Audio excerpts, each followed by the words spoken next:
ফিলিস্তিন ভূখণ্ড দখল করে জেঁকে বসার পর থেকে ইহুদিবাদী ইসরায়েলকে শত্রু হিসেবে দেখে আসছে আরব বিশ্ব।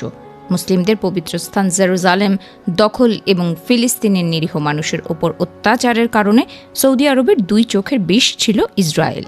আর তাই সৌদির শিশুদের ছোট থেকেই ইসরায়েলকে শত্রু হিসেবে শিক্ষিত করা হচ্ছে। বছরের পর বছর ধরে সৌদি কারিকুলামে শেখানো হতো জেরুজালেমের আল আকসা মসজিদ প্রতিটি মুসলিমের ইমানি আমানত। জেরুজালেম ফিলিস্তিনের অবিচ্ছেদ্য অংশ, তাই এগুলো কোনোভাবেই মুসলমানদের হাতছাড়া করা যাবে না।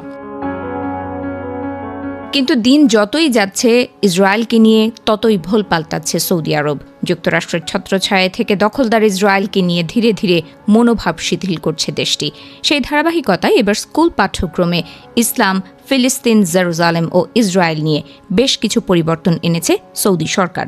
নতুন সংস্করণের পাঠ্য বই থেকে মুসলমানরা কখনো জেরুজালেম ছেড়ে দেবে না সেই ঐতিহাসিক বক্তব্য বাদ দেওয়া হয়েছে। একই সঙ্গে কোরআন ও হাদিসের কিছু অংশ, ফিলিস্তিন সংক্রান্ত মানচিত্র এবং ইসরায়েল ও ইহুদিবাদীদের বর্ণনা করার ভাষাতেও পরিবর্তন আনা হয়েছে। গত জুলাইয়ের শেষ দিকে সৌদি আরবের পাঠ্যক্রম নিয়ে প্রকাশিত এক প্রতিবেদনে এসব পরিবর্তনের কথা তুলে ধরে ইসরায়েলের গবেষণা সংস্থা ইম্প্যাক্টসে। এদিকে সৌদির একাদশ শ্রেণীর একটি ইতিহাসের বইয়ে জায়নিস্ট শত্রু শব্দটি পরিবর্তন করে ইসরায়েলি দখলদারিত্ব করা হয়েছে। ইম্প্যাক্টসে বলছে, সৌদির পাঠ্য বইয়ের এই পরিবর্তনের ফলে ইসরায়েল বিরোধী ভাষায় কিছুটা শিথিলতা দেখানো হয়েছে। প্রতিবেদন প্রকাশের পর সৌদি আরবের পাঠ্যক্রম সংস্কারের প্রশংসা করেছে ইম্প্যাক্টস। সংস্থাটির ইসরায়েল ও ইহুদিবাদী সম্পর্কে সৌদির পাঠ্য বইয়ে ধীরে ধীরে নমনীয়তা ও ইতিবাচক পরিবর্তন দেখা যাচ্ছে। সৌদি পাঠ্যক্রমে এসব পরিবর্তন এমন এক সময়ে সামনে এলো যখন ইসরায়েল ও ফিলিস্তিনের মধ্যকার সংঘাত নিয়ে মধ্যপ্রাচ্যে উত্তেজনা অব্যাহত রয়েছে। জেরুজালেমের আল আকসা মসজিদকে ঘিরেও পরিস্থিতি বেশ স্পর্শকাতর।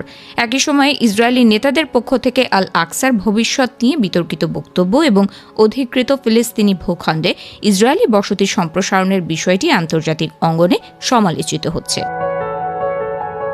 ফলে সৌদি পাঠ্য বইয়ের এই পরিবর্তনকে শুধু শিক্ষা ব্যবস্থার সংস্কার হিসেবে নয়, বরং সৌদি আরবের ইতিহাস, ফিলিস্তিন ও জায়নিজম সম্পর্কে দীর্ঘদিনের অবস্থানে সম্ভাব্য পরিবর্তনের ইঙ্গিত হিসেবেও দেখা হচ্ছে।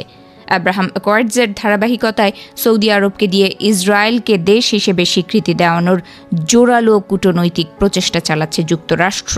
এর বিনিময়ে যুক্তরাষ্ট্রের কাছ থেকে পারস্পরিক প্রতিরক্ষা চুক্তি ও বেসামরিক পারমাণবিক প্রযুক্তির সুবিধা পাবে সৌদি। যুক্তরাষ্ট্রের সেই কৌশলগত শর্তের অংশ হিসেবেই সৌদি আরব তাদের পাঠ্য বইয়ে ইসরায়েলকে নিয়ে শিথিলতা এনেছে বলে মনে করা হচ্ছে।